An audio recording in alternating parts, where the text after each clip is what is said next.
Hey everybody, Anthony, 4x4 Diesel. Bit of time we need to talk fuel pipes again because there's been a couple of problems. That's why there's a couple of fuel pipes in the picture. Who remembers sometime recently we talked about a leaking fuel pipe, blah, blah, blah. Well, if you missed it, you might want to subscribe and turn the bell on so you don't miss it next time. And glad to see that you're here now to have a listen, and I'll explain to you what's happened. So when you replace injectors, you must replace the fuel pipes. That's in the Toyota Global Services Workshop Manual in bold writing. When replacing the injector, you must replace the fuel pipe. Now, I don't know their reasons. I just know I've got half a dozen good bloody reasons why I say when you replace the injectors, you must replace the fuel pipes. That's not, I replaced the pipe 6 months ago, I'll do the injectors now. No. When you replace the injectors, you must replace the fuel pipes, okay? And you must also fit all the clamps and fit the clamps correctly. And you must also torque up the pipes correctly and all this sort of thing. Now, just to recap, if anybody missed it, this fuel pipe here was from the one that was on a vehicle for, how long was it on the car before it started leaking? So the injectors got done about 2016 sometime, yep. New fuel pipes. And that was last year. Years? So 2022 was last year. What are we now? It's 24 now. No, 2023. Right. We don't even know what year it is. That C word completely seed us right off, didn't it? You know, that code, I'm not going to talk about it. 19, you know. Anyway, it was started in 19, early 20, and it just went on. Anyway, we don't know what year it is. So we reckon that's about 7 years, about 7 years before the fuel pipe started leaking. So don't think you're home and hosed if you've got your injector job done and you haven't watched the videos in the VIP group and you've missed all those pitfalls, one of them being talking about the pipes and stuff like this. But since this is so important, I'll just put it public on YouTube anyway, and everyone can have a look and have the information. So this fuel pipe was installed like this on a 1KD FTV, and was the clamp?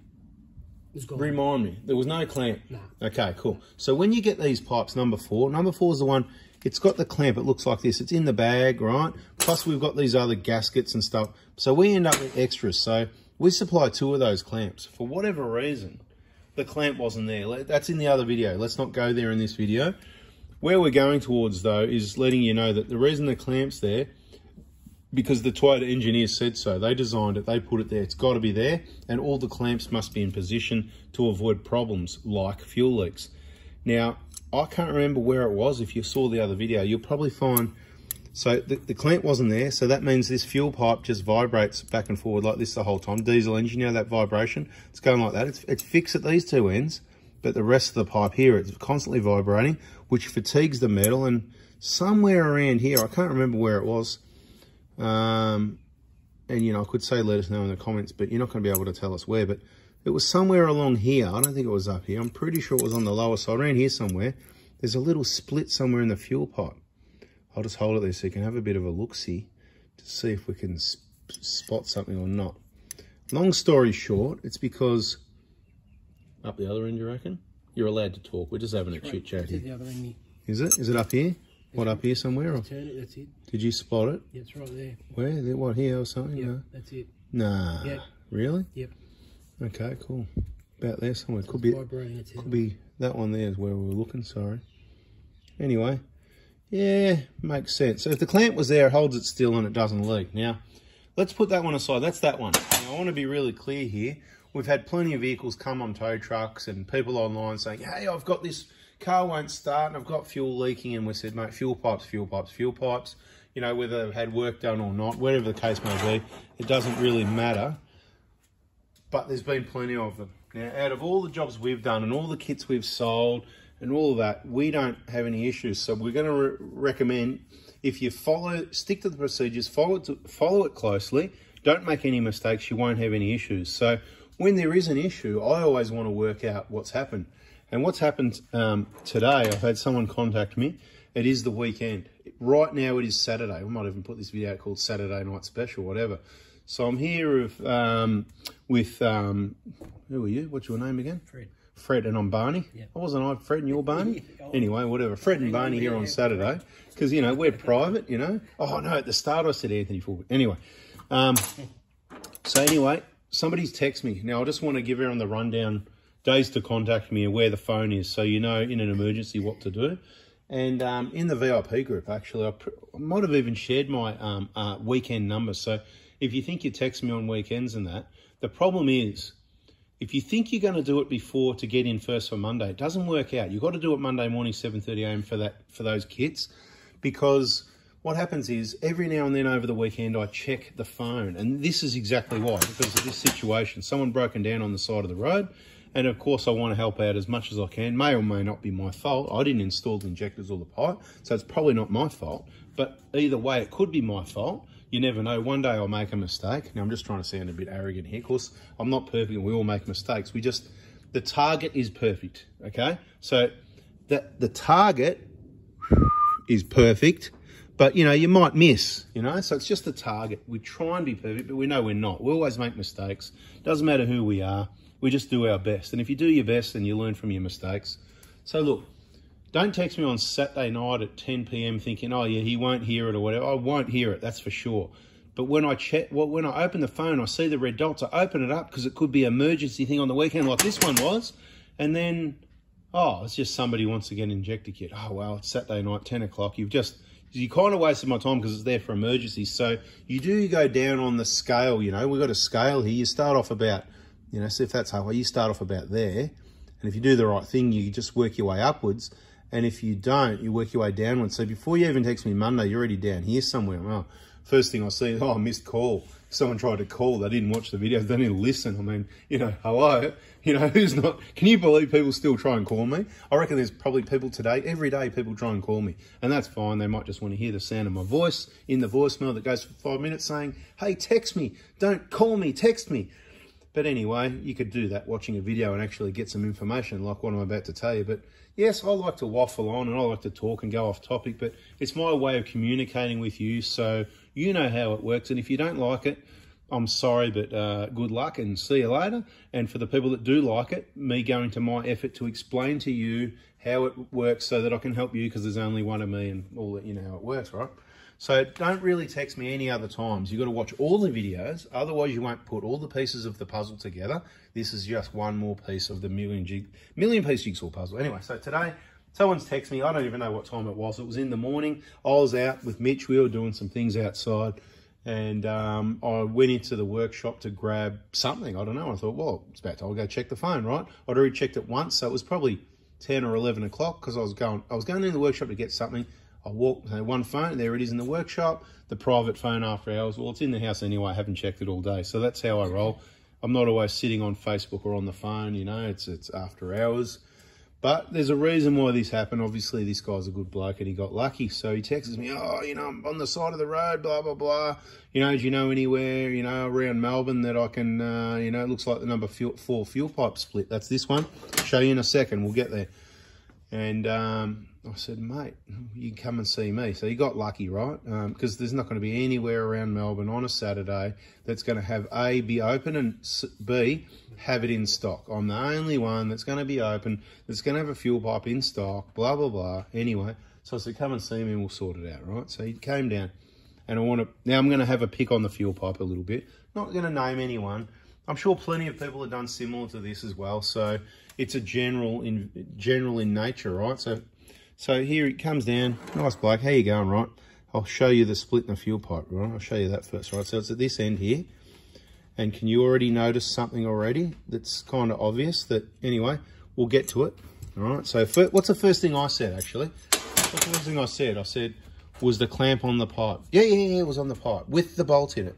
Yeah. And you look at the top of the clamp and it looks like it's had a bolt in it, right? So that all makes sense. And I'm not saying he's a liar or anything. So, you know, I guess it was on there at some stage. The clamp just sort of sits like that, roughly, right? That's where it's meant to sit.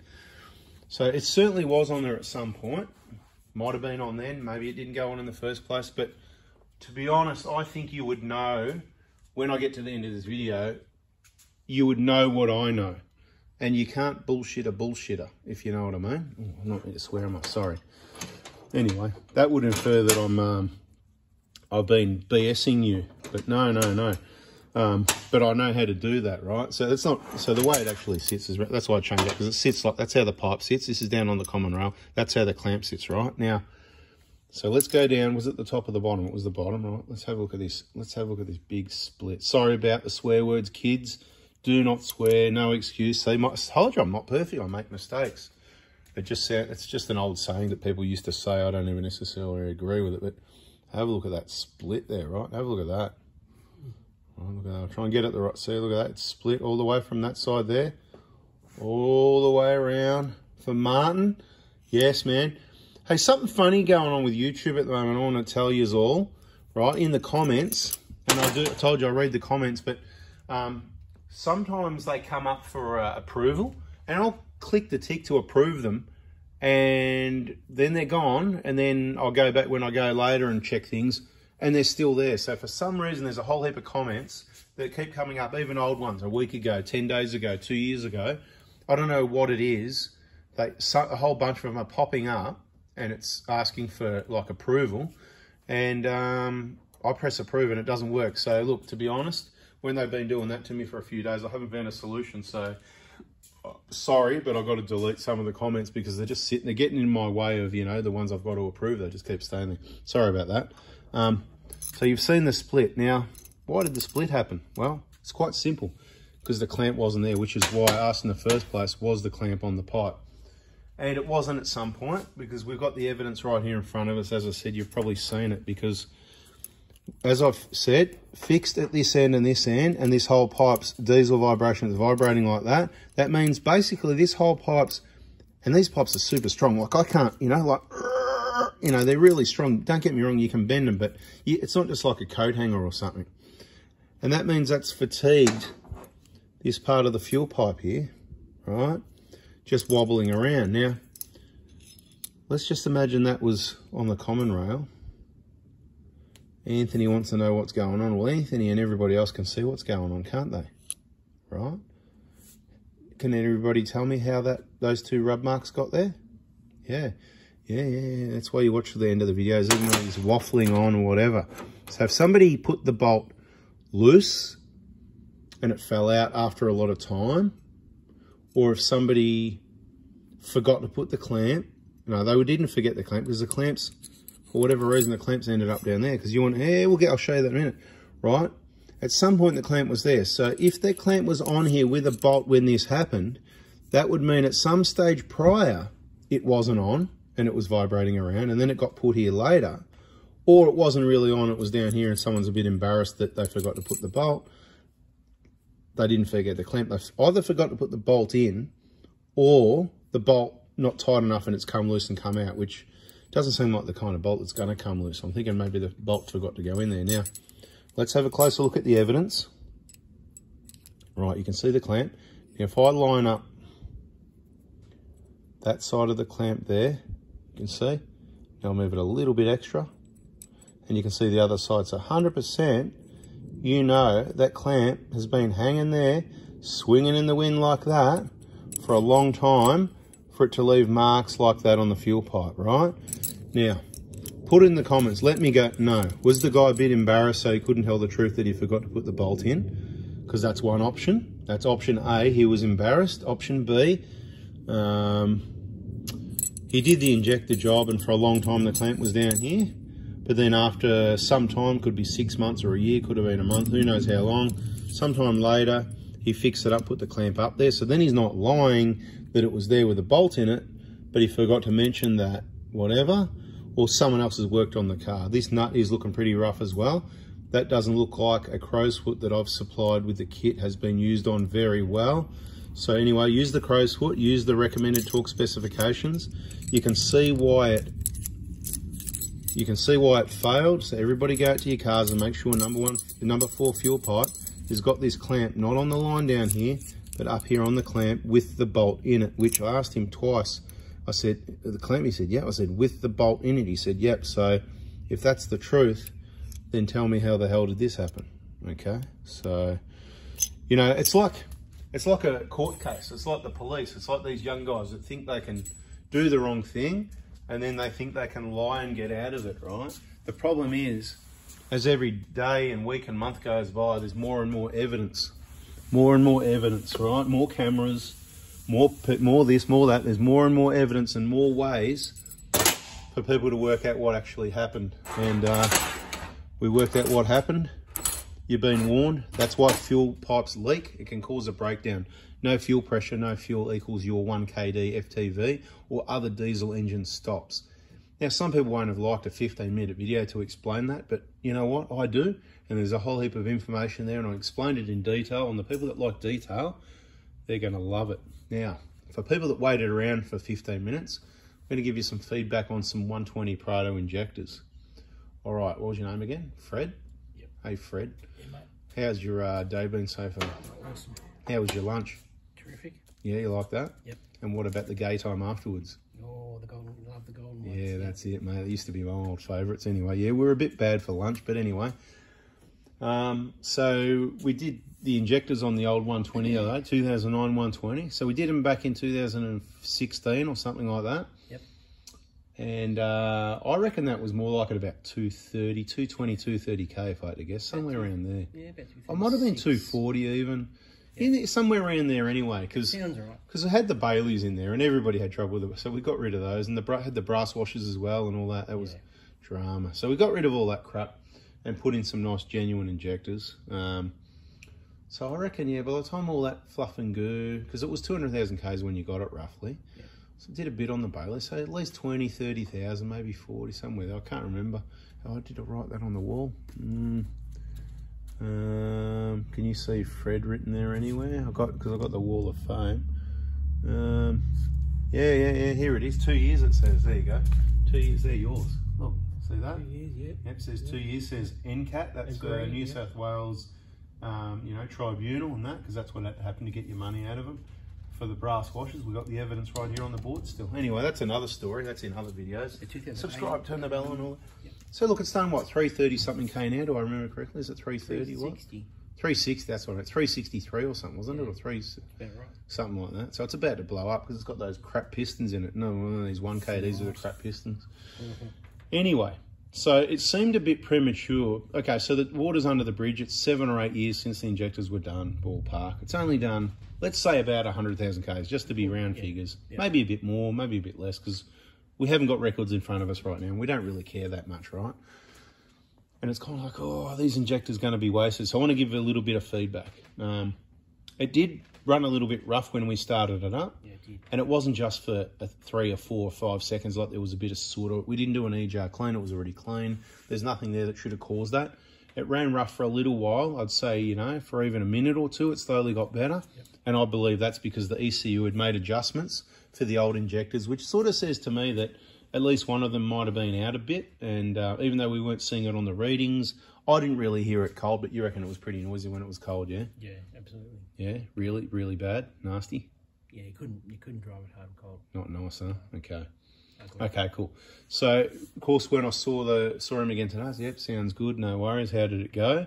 And do you want to just quickly tell everyone what the difference is between the old injectors? The biggest difference is it's got a lot more torque. Yeah, really. And just crawling up a hill. So people wouldn't believe it. A lot more torque. Yeah, right. Not just a little bit. Yeah, it's like I've given it a tune, huh? Yeah, that's right.